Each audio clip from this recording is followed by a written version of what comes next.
Hello everyone and welcome to another edition of Joburg Today. I'm your host, Leroy Viaggi.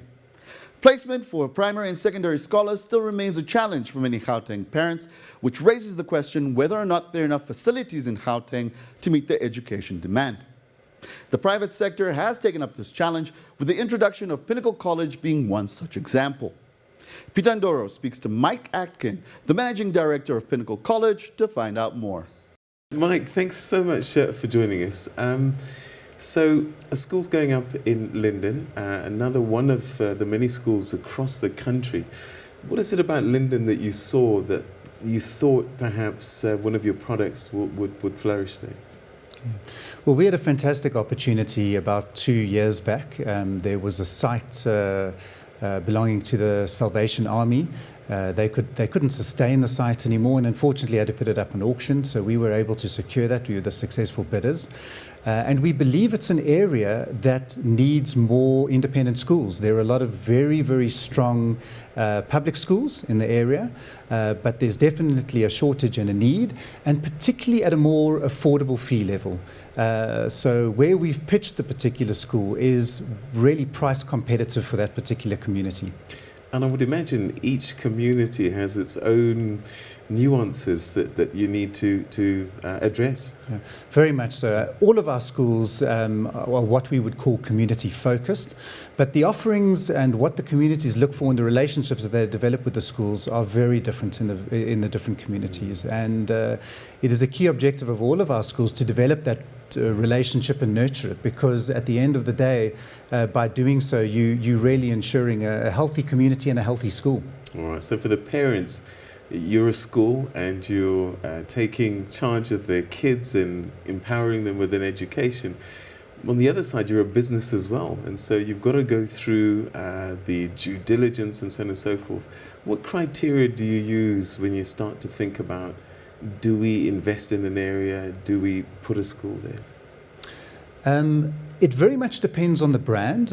When we go through a process at looking for opportunities for new schools, we try and assess the kind of brand that area would support and sustain. Okay, Advotech is fortunate in that we are a brand of schools and we have numerous offerings. And what we will do is we will ascertain what the best model is for that particular area. If it's a community that is very Christian, we would put a school, a Trinity House school in that area.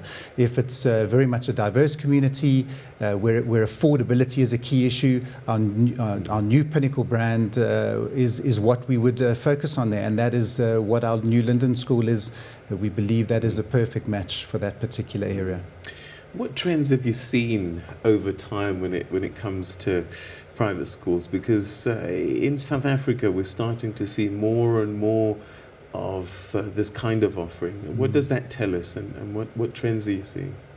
Well, I think there are a couple of trends. I think the one is that premium schools are becoming difficult for many, many parents to afford. And I think it's understandable.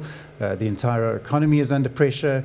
We have seen a huge amount of immigration that's continued to take place from those parents who can afford to emigrate.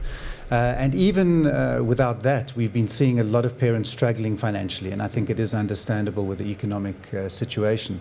So the trend very much that we're seeing is for independent schools to be established in communities at a much more affordable or competitive pricing level. That's been the big focus of the Advotech Schools division in the last couple of years, and I think many of the other school groups as well are seeing that as being really where the need is for the communities and for the students. Right, so setting up a new school like Linden needs teachers. Is there a good supply of good teachers? We've been very impressed, in fact, at the number of applications that we've had, and I think there has been concern as to whether you can still get quality teachers in South Africa. But we are finding there's still a lot of new teachers coming through the system, those recently qualified or only qualified for a year or two. And we go through a rigorous process, but we have still been very successful in finding great quality teachers. All right. So what is it that you do differently as private schools that the public school system is finding it hard to provide for our kids? I think it's a case of providing a holistic education because at most of our schools we do try and do that. It's not just about the academic excellence side of things, but it's about providing sports, cultural, and a student experience that really the students want to walk away from and go, wow, that was a wonderful part of my journey in life. And I think for the main, the private sector seem to be able to do that holistic offering better than many of the public schools. There are still some incredible public institution schools around, but I think for the main, the independent schools are able to provide and achieve that far more successfully. All right, I keep coming back to Linden because in many ways it gives us an idea of how to develop a private school. So you're starting with how many kids and where are you hoping to be in what period of time? Okay. Linden is, we're anticipating it to start with around 200 students. That's in grade 0 up to grade 8.